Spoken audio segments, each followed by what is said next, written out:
You know, she was half elf. That means there is a high likelihood of latent wild magic within her blood. I will just drain her blood with this here suction pump and a hollow needle, and once I've collected all of the fluid, I'll run it through my circuit of limbics, and I will distill that down into an essence. And those few precious drams of essence I will suspend in spirits. That's alcohol for you uneducated tavern apes. Even that small amount will be worth the trouble. It serves as a material component in various formulas and spells. Or, alternatively, it could fetch a reasonable sum, say 1 to 200 gold pieces, at the Alchemist's Guild. It's just 2 towns over. No! She's dead! They're going to pay for this with their blood! You do realize we have already slain the foes. That doesn't mean they can't pay with their blood!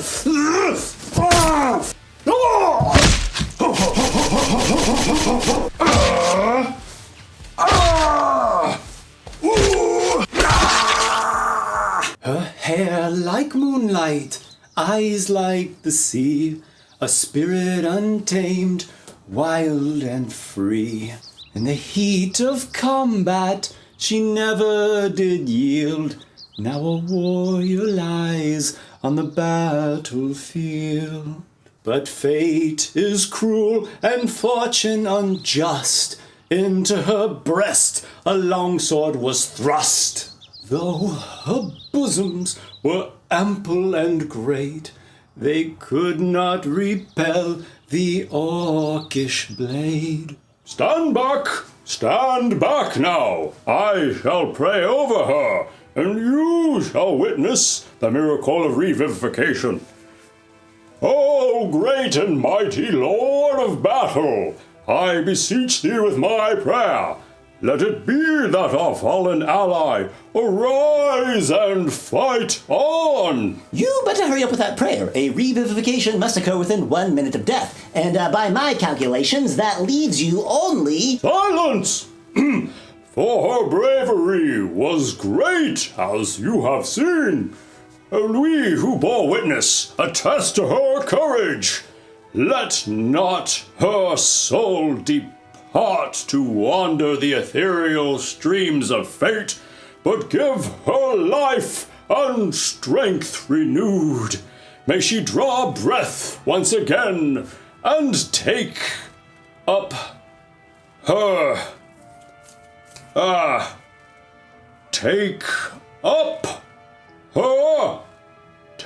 Religious knowledge is a matter of intelligence. Having a bit of trouble with the old memory? No, this is simply not a typical prayer for me to say. May she draw breath once again and take up... 5, 4, 3... May she draw breath once again and take... She took a sword, most long and thick, almost as large as that ogre's dick. Oh, time is up. 1 minute has passed. Who will give me a hand with suctioning out her blood here? All is not lost. There are other ways in which a spirit might reincarnate in this world. Reincarnation is that which I speak of. Let her body return to nature. Once my ritual has been completed, her soul will be given a new form to inhabit. Perhaps an elf? Could be a human? A gnome? Oh, well, the chance of that is so slim. She could come back as a lizard man, or even an orc. Orc! Orc! She fought well, quickly switching from shooting arrows to slashing with a sword. Not bad at all, not bad. Of course, if she had let me show her some of the maneuvers that I've been trying to tell her about for such a long time, she might have made it through. A cleaving strike could have killed multiple orcs before they had a chance to surround her. You all, of course, have seen me do that one a number of times before. I probably could have gotten to her myself if I hadn't been so tied up, single-handedly taking down that ogre. Gave me a few bruises, but I've had worse. Did I ever tell you all about the time I had to face down a blue dragon in solo combat? You call what she did fighting well and quick? You make a mockery of the art of war. She was clumsy, inattentive, foolish. I could have struck twice as many orcs in half the amount of time. Any that survived the first onslaught would have been thrown to the ground and stunned by what hit them. Yeah, but you've got no armor, Punchman. One orc battle axe or sword would lop your arm off. Kinda hard to punch when your arm's off. Armor is for those who plan to get hit. I strike and move like the wind. When the foe's attack comes, I am not there. Huh! I faced a blue dragon, alone at that, with shining sword and strong armor. Have you ever heard of somebody punching a dragon to death? No, they all get burned to a crisp and eaten alive, because they don't have a proper weapon and armor. You speak of shining sword and armor, but all I see are bloodstains and tarnish with your equipment. You're a glorified thug, and you should learn to show some respect for the dead. Our beloved companion lies fallen after fighting more bravely than 10 soldiers. And hey, Artificer! Oh, Get that foul contraption away from her body. I do not know what kind of abominable experiment you want to perform on her, but that is not happening on my watch. By my blade and by my oath, I vow that no desecration shall come to your body. You shall receive sacred burial rites, whole and undefiled. Undefiled despite the orcs' desire, their raging swords burned like a fire. Dying breaths made her massive chest quiver, reminding me of when she bathed in the river. while you all debate and fuss, there could be another orc warband appearing at any moment.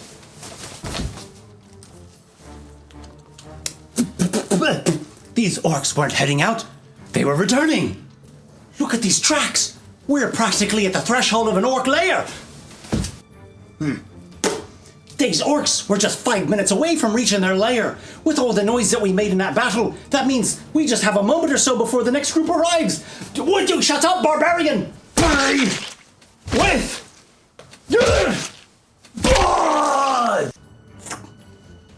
This wasn't an orc war chief. This was an underchief. Their strongest warriors are yet to come. We must ready ourselves now. I don't think there are any more stupid orcs near this place. But I agree, we should give our dearly departed friend here a proper warrior's burial. After all, she was quite brave, and we shouldn't bicker about who's faster than who. Wait, isn't it supposed to be who's faster than whom? Wizard, what do you say? You're much better at these sorts of technical things than anyone else. Well, yes, technically speaking, the proper phrase would be who's faster than whom. But of course, one should take into account the familiar parlance of the current day. Oh, yeah, that's a great point. So, if I understand you correctly, you're saying it's okay to speak in a way that's technically incorrect, as long as it's it's like a typical way that common people talk, because you have the benefit of being understood better. Is that right? Yes, essentially. Fine then, let's just lower the bar for everyone, over and over and over, until everyone is a bunch of babbling idiots. That is a great plan for advancing civilization. You know, we could have a technology level higher than everyone going around poking each other with sharpened sticks and riding in horse-drawn carriages if people would simply educate themselves and get away from monarchical tyrannies. You do more babbling than anyone else. I don't know about the rest of you all, but I'm sick and tired of Brainiac here. Notice how nobody invites you out for drinks at the tavern. Personally, I'd rather hang out with a warlock than him. As for our deceased ally here, do what you want with her corpse. The elements will soon reclaim it anyhow. Do whatever we want. In that case, I'll take one of her eyes, her skull, and her spleen. You'll do no such thing. Her spleen? What for?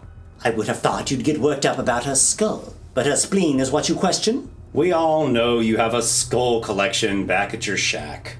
I do not live in a shack. It is my shadow fane. It's made of sticks, and it's on the shady outskirts of the city. It's a shack. You had best cease with these insults, rogue. You do not want to get on my bad side. All you have are bad sides. I'm warning you, mundanist. Or what? You'll have my liver out? Your tongue. Then you'll never make another one of your stupid quips. Both of you, stop this now. What a disgrace. Arguing in such vile ways about our departed friend. An orcish blade through the heart. I've seen this before. There's nothing we can do now. The time may come that we bring force to bear upon the rest of the orcish army. Vengeance! But this is not the place. Here, let me lend you a hand with that shovel. We'll have her grave dug in no time. Oh, my back! Oh, I think I've pulled something. And on second thought, I should have a spell in here that will help with the situation. Conjuring a floating carrier to transport the body to a more suitable place of burial. Oh, I swear it's in here somewhere. We must hasten. The wind is shifting. The orcs will smell us. Just a moment. Where is that confounded spell? I also get an uneasy sense just lingering here. Oh, I agree. Yes, let us remove from this place. We can bury her elsewhere. Oh, what the hell? I'll just reanimate her as a zombie and she can walk with us.